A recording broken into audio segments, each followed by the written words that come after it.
Okay, welcome to our second bookcast.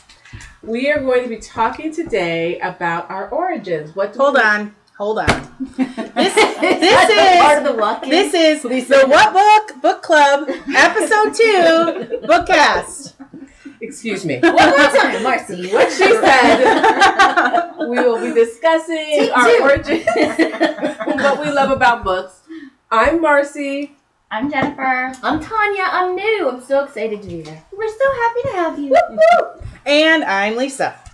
Okay, so let's get started. Who wants to get started? So the way we decided to do this podcast, even though last time we talked about doing, Ender's Game or something like that, we just listened to it. By the way, we were fabulous. We were wonderful. So the way we... Wait. Oh. And thanks for our 7 listeners. That's like 4 other people who listen Right. Wait, does it count people who listened over and over again? Or is it new people? No, we're taking it. 7 people. We have 7 views. 7 views. And a like. I may have liked it, but we do have at least one like. Wait, because I did that with the blog I wrote once. I wrote it and then went to read it. And then came back and read it. It counts. It counts. That's the way people bump their numbers too. So what we decided to do for this one is to we figured we needed an origin story. Like, why do we love reading books? Are we like origins of where we started reading? Because my first book that I remember reading was The Berenstain Bears. The Berenstain That's Bears. going back. You I had a shelf, and those are thin books. I had a shelf of Berenstain Bears. Yeah, that was where I started. Every time we would go grocery shopping, I'd get a new Berenstain Bears. I was like that. Too far. It's about Need to like think loving reading. So if that's what like got you hooked on loving reading, I think that's I don't know fine. why that started because I don't remember being read to as a child, but I remember loving to read. Whole different podcast. Thanks, Mom. So I had a similar thing with Nancy Drew. I could not collect enough Nancy Drew books. Ever. And my favorite all-time, Clue in the Diary. And it might have been because it was the first chapter book I read cover to cover. I think it took me like a month. But I was so excited to finish it that I need Nancy Drew book. And then I stole my brother's Hardy Boys books as well. Well, when I thought about this particular theme for a podcast, all I could think of was when I was in Australia. And I don't know, I was like 3rd grade, 4th grade, and my birthday, I just got piles of books, all wrapped. My mom wrapped them all individually, so it looked like I had a lot of presents. Smart. And Note, take a note. and they were all Enid Blyton books, which is the author that nobody in the United States knows of. But first I thought Enid was a guy. I didn't know Enid was a girl until I was much older. But I just loved this one particular author. But what stuck out for me wasn't that it was weird that I got a lot of books for my birthday. What stuck out was how freaked out everybody at the birthday party was that was all I wanted. Was like, what's wrong with this girl? Barbie? I was so happy with books. My mom was like, that's my girl. Well, I can't remember a time where I couldn't read. I learned how to read when I was pretty young. But there's this one memory that sticks out, and it was when I was in 3rd grade, and I used to always go to the same place in the library and check out this one book, and it was a book about old European folktales. So not the Disney fairy tales, but actual folktales, and they were pretty Like the bloody. scary ones? Like the Let's just say with Cinderella, when the stepsisters tried to fool the prince. In these stories, one of them they put their foot in the shoe, but they cut off like their toe and the back of the heel, and that's how they found out. So it wasn't; these weren't like this was definitely not Disney. So I used Wait, they were looking for cut off toes? Well, the blood would come out, Oh, and then like a little yeah. bird on the side was like, "Look!" You ever notice how stupid the princes are in those books? They're pretty dumb. They're dumb. Anyway, so I used to check those out over and over and over again, and that's how I got involved in fantasy and science fiction. And then a few years later, because my mom was a huge reader, she loved Harlequin romances. Mm-hmm. So I used to sneak her books, I think starting at age 9, and just read her Harlequin romances. I mean, this was back in the late 70s, 80s. So they weren't that risque or whatever, but I'm 9 years old. So that kind of messed me up for a long time. So those are mine. And then I'll read anything. I love Agatha Christie. I think I've read every one of her books probably 10 times over each one. I just love them. And I still have some downstairs. Some of my favorite ones. And then, of course, any kind of fantasy, but if it's a good romance, I'll read it. I read Nancy Drew, and I was really into Judy Blume, like young. And then I think there was this phase where I just wasn't reading at all. Like maybe we had to start reading for school or something like that, and that's why I stopped reading. I don't know. But every summer we would go to our cottage. And when we were at the cottage, there was this used bookstore, which I loved going in because it smelled like mildew books. And, they were just like, you'd have to dig through the boxes to find treasure books. I loved it. And I read Flowers in the Attic. That was and that was it for me. B.C. Andrews. If I see it, I have to get it. Love it. It was really funny because I always said I thought it would be awesome to marry a Vaughn or Van something or another. And then my last name now has Van in it. And I was like, I am now one of those ladies. B.C. Andrews. That's kind of freaky, though. So I really think B.C. Andrews just really digging the books got me back into really wanting to read. And I would pick up everything. And then I tried to be that girl where I'd go to the library and I'd get out like War and Peace or A Farewell to Arms. And I'm like, oh, I cannot get through this. And from that point forward, I know I am not somebody who can read like a true to life story. It's just, it doesn't interest me. You gotta get a little bit. It's gotta have an alien in it, or it's gotta be implausible. Otherwise, I'm a little bored reading it. Except for Guernsey, that Guernsey book that we read for the book or book club. I love that. The world's worst title, but still a good book. Yeah, exactly. The literary and potato peel society. Guernsey. Yeah. It just sounded like there were cows involved. Yeah, right. There actually were in the book. Oh, were there? Yeah, that's how they got together, because the guy had like a goat or a cow or something that he was riding from the Nazis, and then he. Yeah. Good recall. Oh, right. Good Yeah, recall. yeah. I just remember the love story. That's what I remember. Oh, yeah. About that. Speaking of which, Marcy, I wanted to admit, since you admitted that you liked Harlequin romances. But mind you, you were 9, so it's all good. You're fine. It's totally forgivable. No. I read them all the way up till I was at least 30. And that's when I should have cut them out a long time before. You're like looking at your husband reading the book. Seriously? What? When can I get a song written about me on the beach with horses? Exactly. What's going on here? When I was in the Army, once a month, I would get a box from the Harlequin Romance Book Club. Oh. And there were 4 Harlequin romances inside. Wait a I minute. loved all of them. Are you saying that we're not your first book club? Well, you guys don't send me books in the mail. I'll just say that. I do that with my sister. It's really fun. Yeah. Just send books to each other. Just revolve. When my grandma was alive, we used to do that too. Send books around. It's awesome. Well, there was one thing that I wanted to say, and that was that books, I think that, there are certain books that will always remind me of certain times in my life. And it feels to me like books have been a part of my life my whole life. They, from the beginning of my life up until now. And they have changed. They mean different things. But throughout, they have always been an escape to be able to live in someone else's world for a certain amount of time. And to feel like you could feel what they felt. And then come back to your world afterwards. And know a little bit more about yourself or about someone else. And I feel like it's the coolest part of education, because it doesn't feel like you're learning.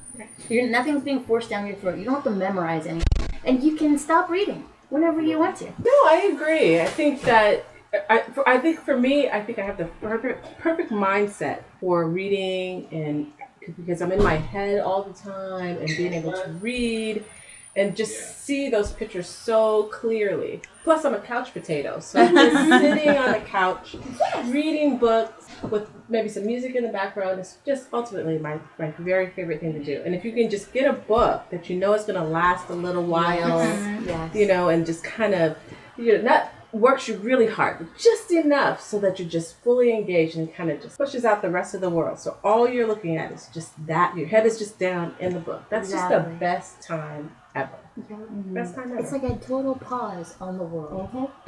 I think when I always envisioned how I was going to build my house when I grew up, when I became, I guess, rich and famous, because the ideas I have in my head cost a lot of money. But one of them was definitely like a library, a room that was just a library with a super comfy chair that had a bay window that was covered, you know, that had like a cushion on it. And you could sit in the bay window, have this, because, you know, I don't actually like to be outdoors. So you could sit in the bay window with the pillows and have little storage in there for like a blanket. And that would be my space, like the reading room. Yes, I wanted that, but where with like vaulted ceilings and then a ladder that went all the way up that would like roll around. Yes, the ladder. Very important. In my imaginary library, I have a ladder. I just want the little window seat, kind of like in a...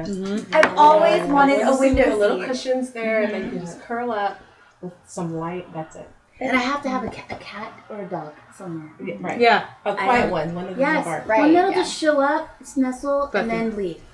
Yeah. Bucky will do that. Bucky will be good at that. That means I got to build the room in the next 3 years, because I think that's about what he's got left. As long as 3 you good like years. don't move to readjust yourself That's while true. you're reading. Maybe I need to make him his own couch cushion or something like that. Right? He gets Bucky his has own. rules. Okay, so you were a Nancy Drew girl. And you were a Bernstein Bear. Well, okay, so I went Berenstain Bears, then I went like Sweet Valley High, Babysitter's Club, and then I went in 5th grade, the summer of 5th grade, I went to like Stephen King. So I really love consider Stephen myself King. a Stephen King girl. Love Stephen King. Yeah. that was First my Stephen adult- King book I read cover to cover, Desperation. Probably one of his worst books. I just have this soft spot in my heart for it. And have you seen the movie? What I love about Stephen King books is the B-rated movies that go along with them. Who's this big hulking guy who's like the main like alien dude who's in the human skin. Spoiler alert, just in case you want to read this awesome book. But yeah, I love Stephen King books. Yeah. And I think for me, it's more about like, give me Hunger Games or Twilight or Harry Potter or whatever. And I cannot read those fast enough. Yeah. Right. I like am going so fast through them. When I read a Stephen King book, I read it very slow and very methodical. Like it'll take me a week to read it because I want to get everything. I want to catch everything. Like there's some books I read slow and some books I read fast. And he is a slow reader. Sometimes you're in a mood for that. You know, you kind of pick up a book, like a romance. You can literally skip 10 pages and just pick right on it. But that's sometimes what and you it's want. still like, and he still is caressing her. Exactly. He looked at her and she felt lightning pass That's good. You know what's going to happen at the end. You're 100% sure what's going to happen at the end. I do not Sometimes like... that's what you want. Yeah. No. Just get to it already. My mom used to read the endings of the Harlequin romances. Seriously? Every time. She would get home and the first thing she would do is go to the end, read, and then start at the beginning. Even at 9, I knew that was weird. Mom, the same thing happens. Marcy, you do that now. You told me. If the book is going a direction you're not sure, you'll go to the end, read it. I'm not sure what's happening. And then decide if it's gonna. I do. Keep but going. I still count it as read. If I read the first 4 chapters, and read the ending, that goes in my read list. I am very against reading the end of the book unless like Gone Girl. I was like, I don't know where I'm going. I gotta get to the Did end. you go ahead to...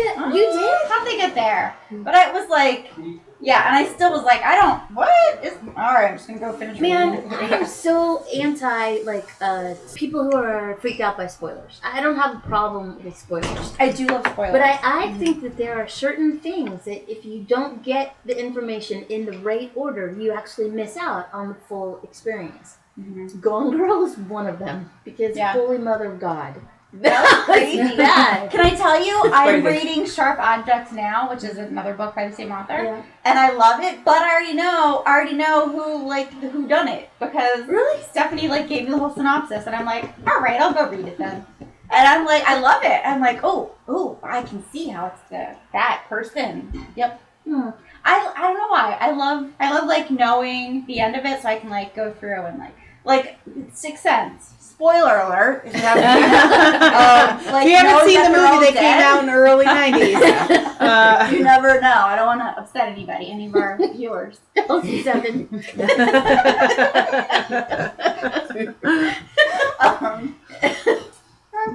Has anybody viewed this other than us? I don't even think our other book club members have actually. I think Stephanie did. I think Stephanie did. Okay. Great for Stephanie. Thank you, Stephanie. Thank you, Stephanie. I have Stephanie, not. make sure you listen twice. It's all your friends.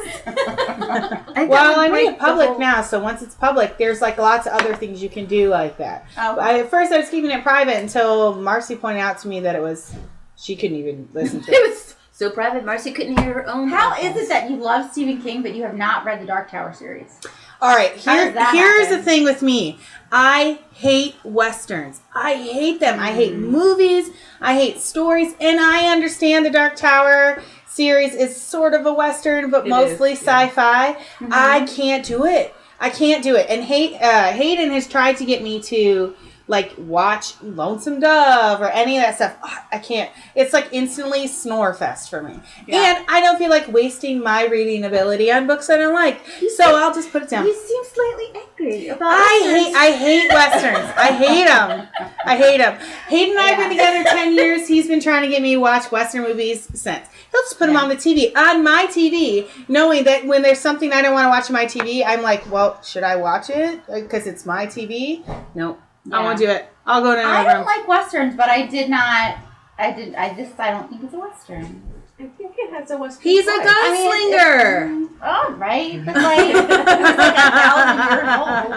I'm so sad Hayden wasn't here because he's the only person I know who's finished the whole dang series. And I wanted to finally talk to him. You know why I haven't finished it? Because somebody told me the ending. You told me it was okay. I said, I don't want to. Do you want me to? Yeah, go ahead. You can say it. And then I told you. So I had permission, okay?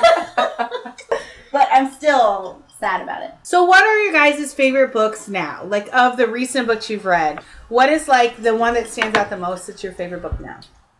I loved The Life of Pi. I just loved everything about it.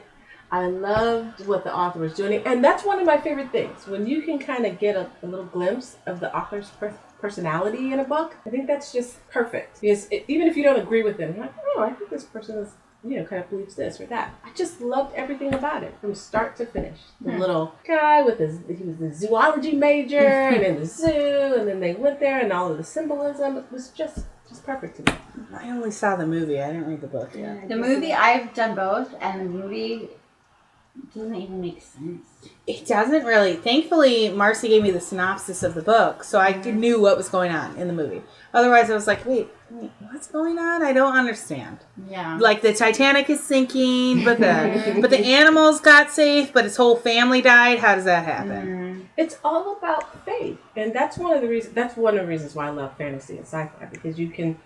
the authors use that medium to kind of explore all of these really intense subjects that normally, cause all of these, it's very difficult to read. But you put a blue person in it or some animals or aliens, you can just get through the whole thing, and it just causes you to almost kind of subtly change your opinions or look at the world in a different way. I really love that. Well, yeah, and then you don't have to go through the labor, like as a writer, you wouldn't have to go through the labor of explaining the things that, if you're talking about a class struggle, or you're talking about a race struggle, you don't necessarily have to go through all the typical things that you would go through in a normal book, where you'd have to talk about maybe Martin Luther King, if your book's set in the 60s or something. Set it in 2080 and make it like aliens versus like Predator versus, the last of the surviving human race. You can be there, you can have a race struggle, but you don't have to go into what everyone's typical understanding of the situation they live in. Right. And that exists at like such a primitive level too, because like there's Winnie the Pooh, where like each character represents like, I'm really hopeful. I think everything sucks. Yeah. I'm super bouncy all the time. Even at that super basic level, you can see how relationships form and how people love each other regardless. And I think if you take that to a much more complicated level, you have exactly what Marcy's talking about, where you're just talking about like basic human themes and different ways they dovetail together. So what about you, Tanya? I'm embarrassed to say that I don't have a favorite book right now.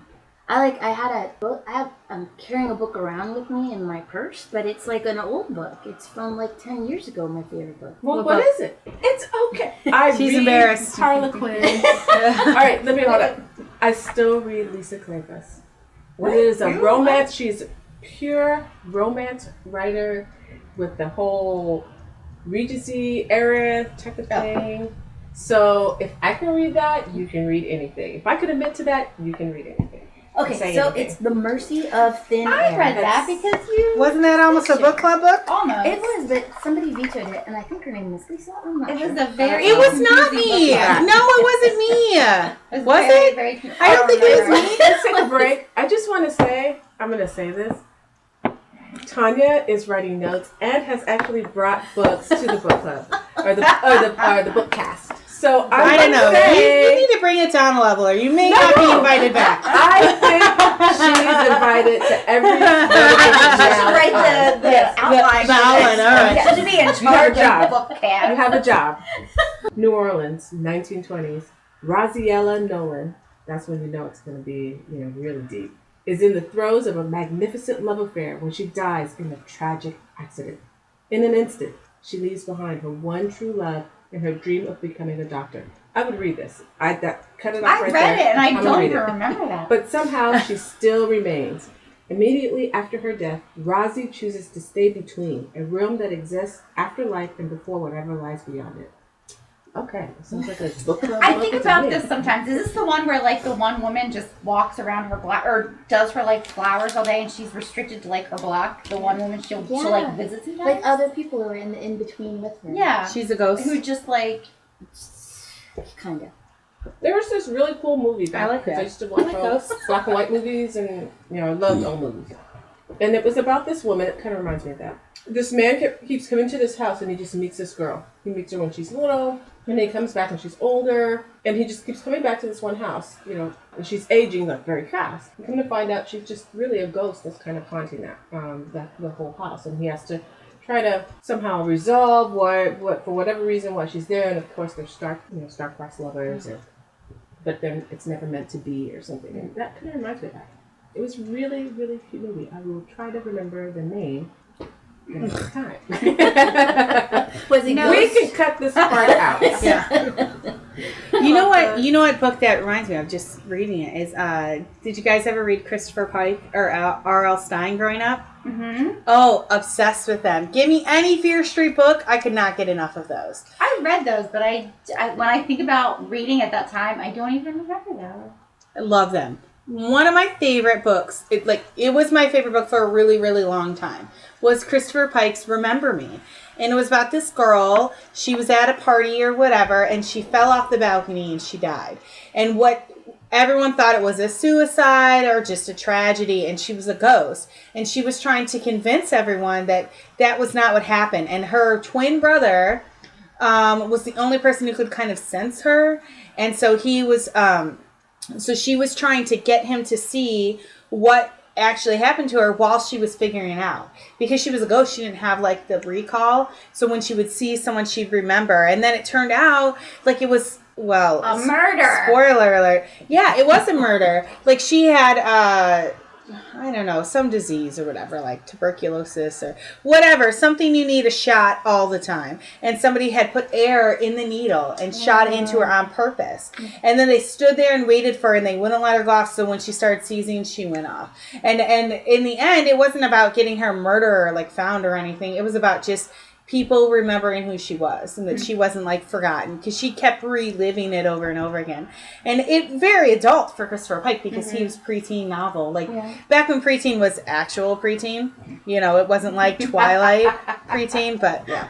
That's like The Lovely Bones, where somebody passes over, somebody dies, and the whole world is trying to solve her murder, and you think there's some cooperation between her spirit and everybody else, and then the whole key to the bad guy getting the bad result that you want him to get has nothing to do with revenge, because in the end, she chooses love. She chooses not revenge. And then they show, like the last chapter, I think, is like the bad guy, like being impaled by an icicle or something. Like it was, the revenge was not, it didn't have to be taken by a human. Like the world was going to go on and bad things were going to happen to the bad guy regardless. I read that book. I read the first 3 chapters. And then wait,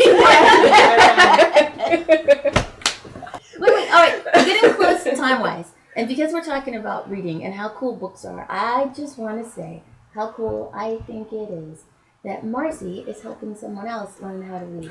I think it's the coolest thing ever, and we're going to talk about it a little bit because I think it's just so sweet. Oh, wow. I'm kind of embarrassed now. I talk about it all the time. I just wanted something to do with my time. My son is growing up, and I needed something to do, and I didn't want to watch TV all day. So someone told me about the adult literacy program. And so I took it. I volunteered for it. Took a little to course on 2 Saturdays. Program There's a little. It's just 6 days. Yes, you're dedicated. You went learn how to properly help. It really is one of the most awesome things I've ever done, and it's not that it's really that difficult. We're in long vows right now. Mm-hmm. But just to meet these people who are trying to better themselves, because my student, she's just awesome. She has her own business. She reads. She's learning long vowels, but she had her own business, and she's just this. She's in her 50s. It's just really, really awesome. And just to see, how for me, words are easy. It is such an easy thing for me to do, to read, and to see someone who has struggled with that, and to be able to help her with this. It's fun. It's so cool. It's so cool to see your face when you talk about it.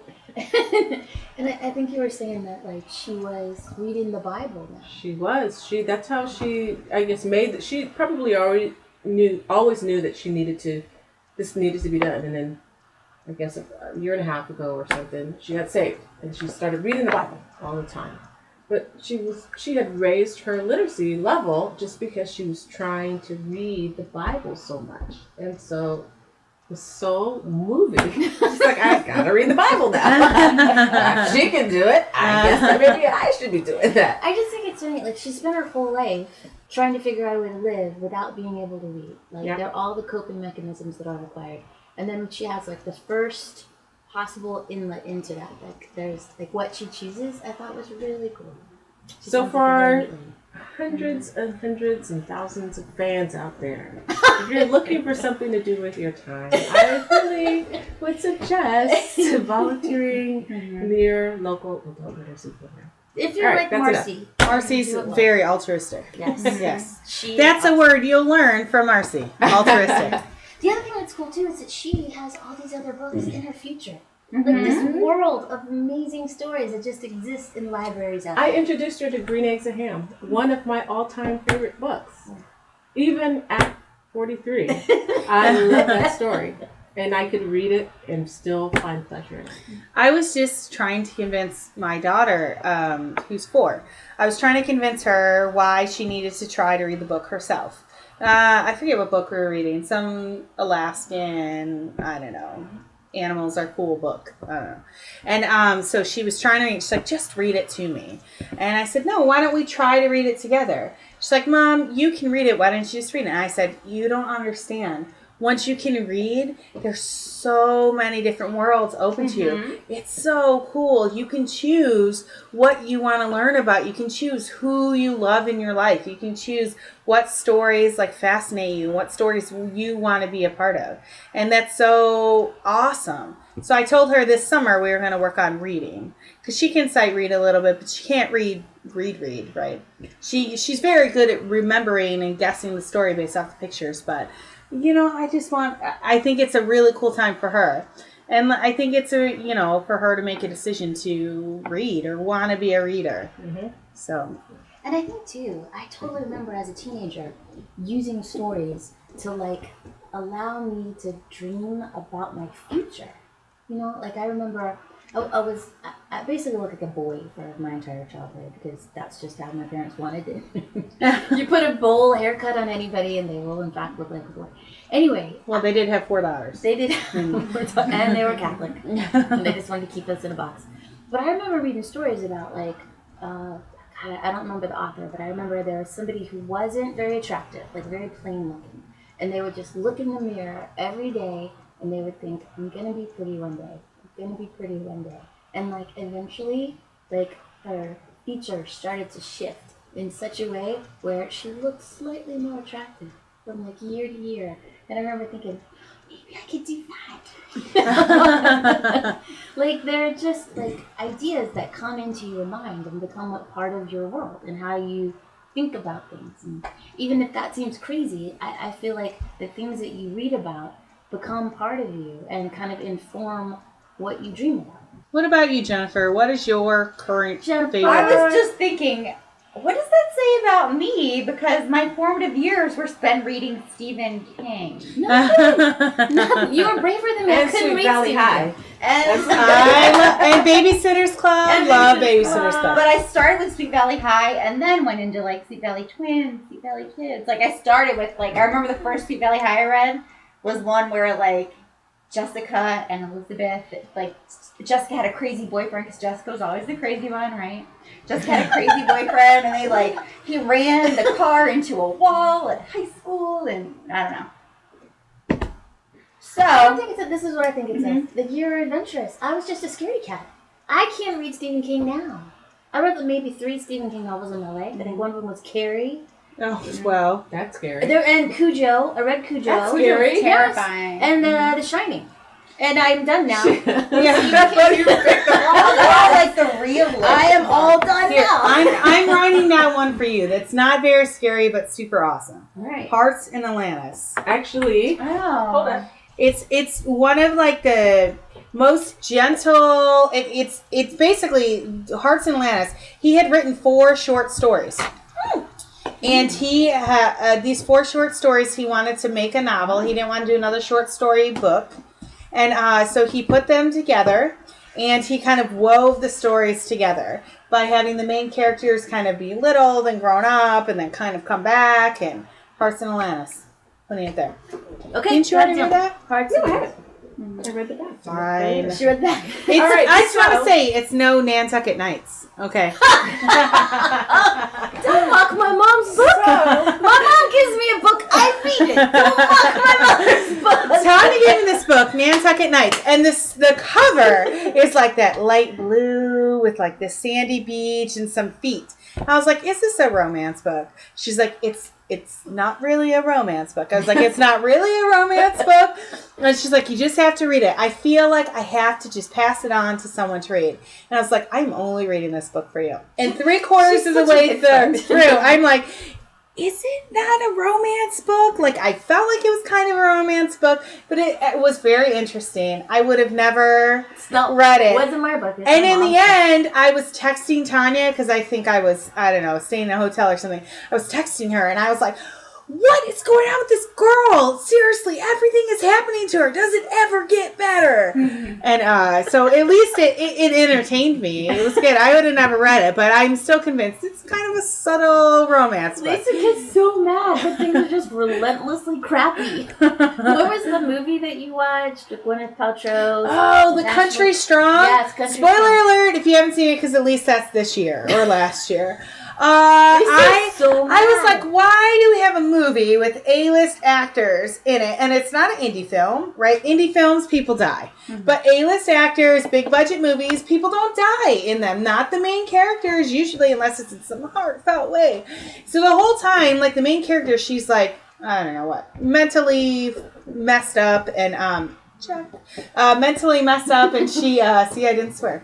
And she, I don't know, she's going on tour, and there's like the new, hotter, younger girl who's touring with her, and she's dealing with it the whole time. And then in the end, I'm like, all right, sweet, she's going to be country strong, and she's going to get over it. She kills herself. She kills herself! I mean, I can can read sad books. I can read depressing books or things.